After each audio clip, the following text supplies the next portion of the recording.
Fame has an odd way of working. It's surprising how sometimes everyday folks get thrust into the limelight by pure chance and end up becoming a star. Many of these people worked hard for their fame, but for a few, the universe almost seemed to put them in the right place at the right time. It's an odd but interesting phenomenon, one that almost seems to apply to railway locomotives too.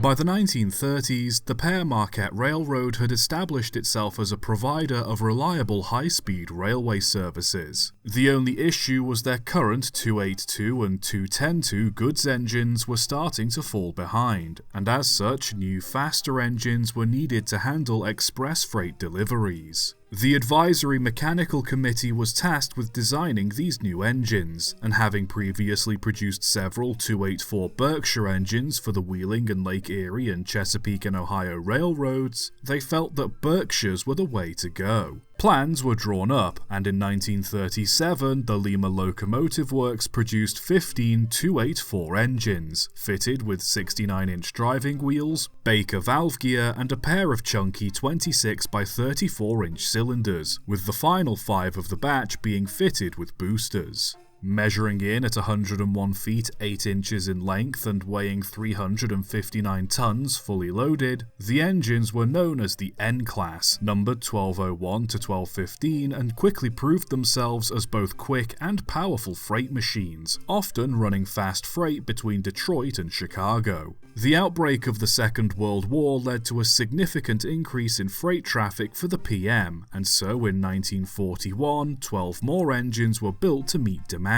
Numbered 1216 to 1227, these engines were essentially copies of the Ns with a few minor tweaks, with the only real mechanical change being the addition of another sanding pipe. Classified as N1s, they managed to keep up with the wartime traffic, but an additional 12 were built to pick up the slack in 1944, these being classed as the N2s. Again, the N2s were based on the original N-Class Berkshire design, but with cast frames and their sanding domes repositioned, with the final 5 having boosters fitted just like the first batch. Numbered 1228 to 1239, the N2s would be the final steam locomotives built for the Pere Marquette Railroad, as by the end of the war, dieselization was starting to take effect. The Ns were by no means out of date though, being equipped with automatic train control and more than capable of moving heavy trains at high speed, with several drivers reporting to have hit 80 miles an hour on the New York Central.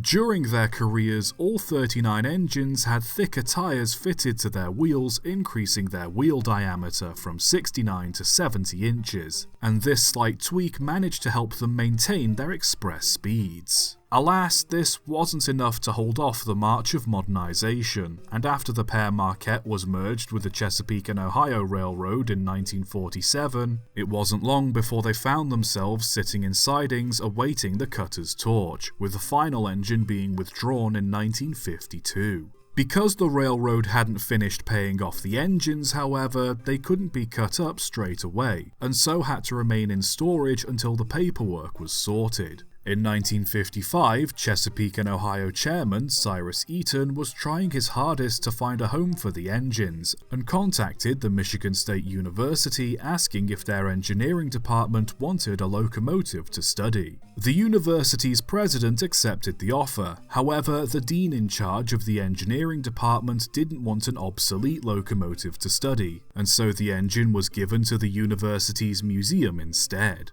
The locomotive selected for donation was number 1225, as it just so happened to be the last engine put into storage in Wyoming and thus was the easiest to retrieve. It was cosmetically restored and arrived at the university in 1957, being put on display outside Spartan Stadium, where it remained for 14 years. In that time, it became quite a popular attraction at the university on sports days, with rail fans photographing it and children climbing into the cab to play on it. By 1969, a rail club had formed at the university, and in 1970 they began to show interest in restoring 1225. The university's museum director agreed to let the club restore the engine as he felt such a collaborative engineering project was more in keeping with the university's image than the many protests that were going on at the time. To ensure the restoration was completed, the university said that as soon as work stopped on the engine, it was getting scrapped, with them cutting up an old hopper car they had stored to emphasize the point.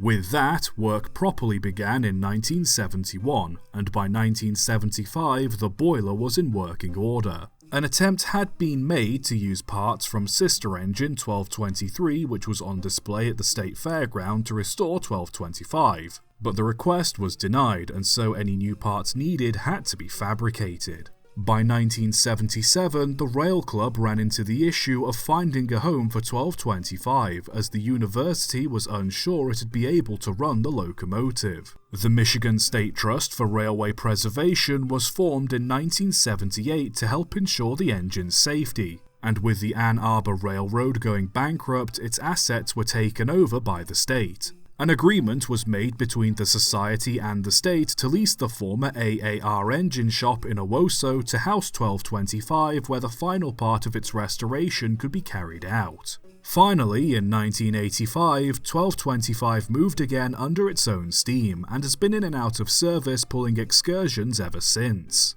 That same year, a book was published by author Chris Van Allsburg titled The Polar Express, featuring art also drawn by him depicting the titular express. Growing up, Allsburg had spent a lot of time playing on the footplate of 1225 while it was on display outside of Spartan Stadium, and had many fond memories of the engine. As such, when it came to depicting the engine pulling the Polar Express, he decided to base it on 1225. It wouldn't be until 2004, however, that 1225 would truly cement its place as the Polar Express when Warner Brothers released a movie of the same name based on the book. During production, the studio approached the Steam Railroading Institute that owned the engine and requested to study it, using 1225's blueprints to help digitally recreate the engine for the movie. Why 1225 was selected isn't quite known, but it's likely that it was chosen because of its resemblance to the engine depicted in the book,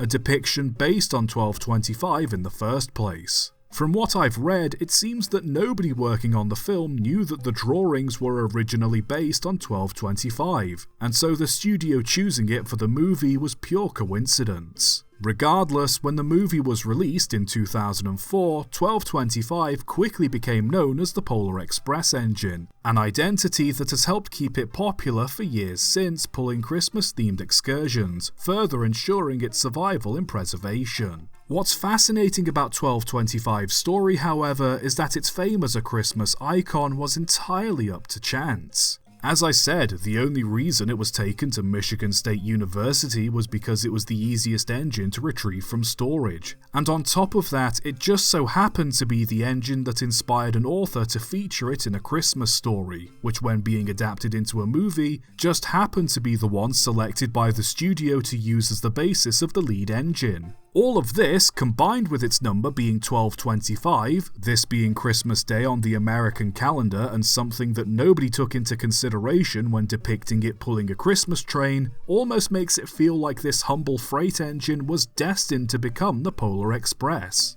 Like I said, fame works in strange ways. Some people seem destined to become famous, and evidently that theory also applies to railway rolling stock too. Whether you believe in destiny or not is up to you at the end of the day, but regardless, 1225's journey to becoming the Polar Express certainly feels like fate. Either that, or a very extreme case of nominative determinism. Subscribe for more.